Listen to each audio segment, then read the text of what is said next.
የብዙ ወጣቶች የጭንቀት ምንጭ ነው ቶሎ መጨረስ። ጤና ይስጥልኝ፣ ዶክተር በረከት አብርሃም ነኝ። በዛሬው ፕሮግራማችን ፈጥኖ መጨረስ ወይም በእንግሊዘኛው ፕሪማቹር ኢጃኩሌሽን ዙሪያ የምንነጋገር ይሆናል። አብራችሁን ይቆዩ።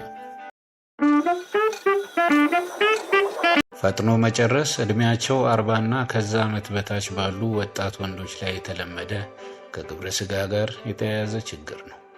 ፈጥኖ መጨረስ ወይም መርጨት በተለያዩ አካላት የተለያየ ትርጉም ቢሰጠውም ችግሩን የሚያክሙ የጤና ባለሙያዎች ግን ግብረ ስጋ ግንኙነት የሚፈጽሙት አጋሮች ከሚፈልጉት ጊዜ ቀድሞ ወንዱ ሲረጭ ነው ብለው ይተረጉሙታል።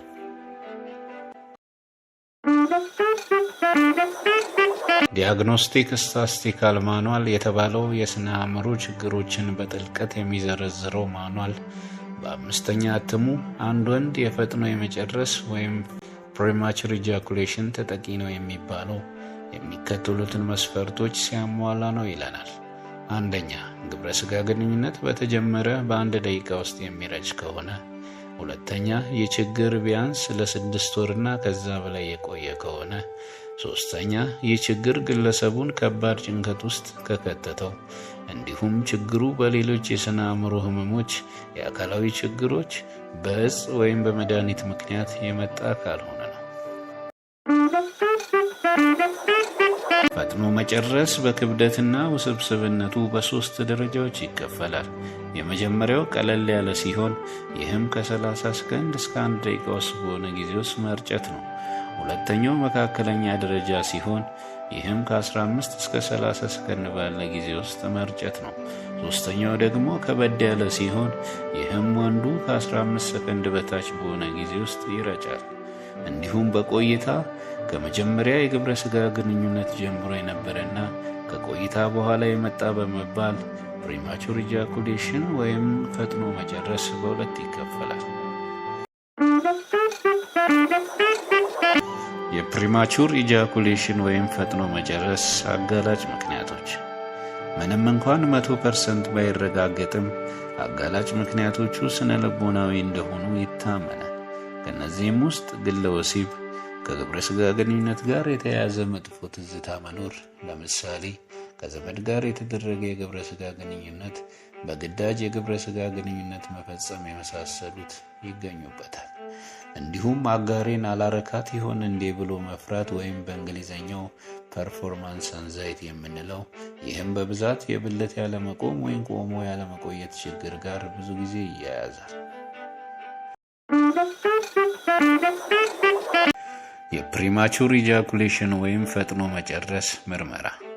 ታሪክ በሚወሰድበት ወቅት የሚከተሉትን ነገሮች በጥልቀት ማሰስ አስፈላጊ ነው። እንደ ግፊት፣ ስኳር የመሳሰሉ የቆዩ ችግሮች ካሉ፣ ግለሰቡ እጽ የሚጠቀም ከሆነ፣ ከፕሪማቹር ኢጃኩሌሽን ወይም ፈጥኖ መጨረስ ጋር የሚያያዙ መድኃኒቶችን የሚጠቀም ከሆነ፣ እንዲሁም ከፍቅር አጋሩ ጋር ስላለው ግንኙነት መጠየቅ አስፈላጊ ነው። አካላዊ ምርመራ በምናደርግበት ጊዜ በአብዛኛው ኖርማል ነው። ሌሎች የጤና ችግሮች ከሌሉ በስተቀር የላቦራቶሪም ሆነ ሌሎች ምርመራዎች እምብዛም አስፈላጊ ናቸው። ነገር ግን በተጨማሪነት የብልት ያለመቆም ወይም ቆሞ ያለመቆየት ችግር አብሮ ካለ የቴስቴስትሮን እና ፕሮላክቲን ሆርሞን ምርመራ ሊሰራ ይችላል። እንዲሁም ከእንቅርት ጋር የተያያዙ ምልክቶች ካሉ ደግሞ የታይሮይድ ምርመራም ሊደረግ ይችላል።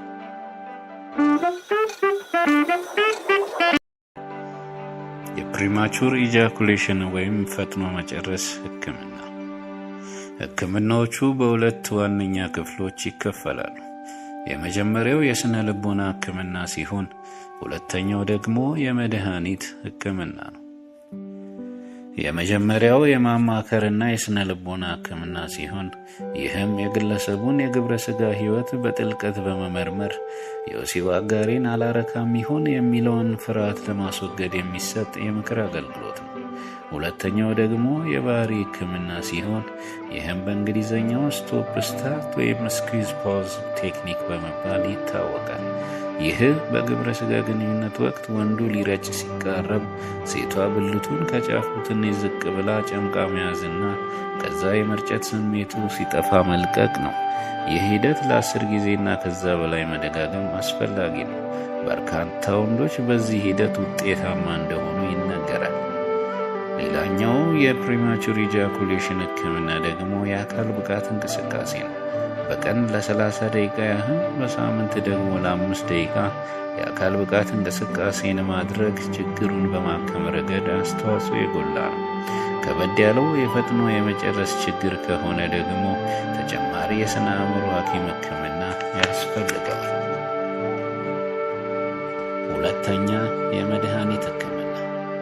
ፈጥኖ መጨረስን ለማከም ብቻ ተብሎ የተሰራ መድኃኒት የለም። ነገር ግን ለሌሎች በሽታዎች የተዘጋጁ አንዳንድ መድኃኒቶች ይህንን ችግር በማከም ረገድ ውጤታማ ናቸው። የመጀመሪያዎቹ መድኃኒቶች ሴሌክቲቭ ሴሮቶኒን ሪአፕቴክ ኢንሂቢተርስ እና መሰል መድኃኒቶች ሲሆኑ እጅግ በጣም ውጤታማዎቹ መድኃኒቶች ናቸው። አመራረታቸው ድብርትን ለማከም ቢሆንም ፕሪማቹር ኢጃኩሌሽን በማከም ረገድ እጅግ በጣም ላቅ ያለ ውጤትን አምጥተዋል።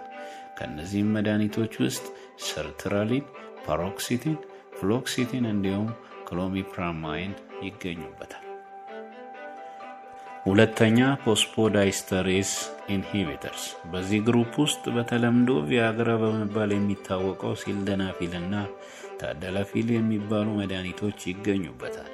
ለብቻቸውን ከመጠቀም ይልቅ ከላይኞቹ መድኃኒቶች ጋር ሲወሰዱ ውጤታማ ናቸው። የሚሰሩትም ብልትን ለረጅም ጊዜ እንዲቆም በማድረግ መርጨትን በማዘግየት ነው። ነገር ግን ይህን መድኃኒት መጠቀም የማይችሉ ሰዎች ስላሉ የሕክምና ባለሙያን ማማከር እጅግ አስፈላጊ ነው። በፕሪማቹር ኢጃኩሌሽን ወይም ፈጥኖ መጨረስ ዙሪያ ያዘጋጀነው ፕሮግራም እዚህ ላይ ያበቃል። በመሰል ቪዲዮዎች እስክንገናኝ ጤናማ ሕይወትን ተመኘንላችሁ። በጤና ቆዩልን።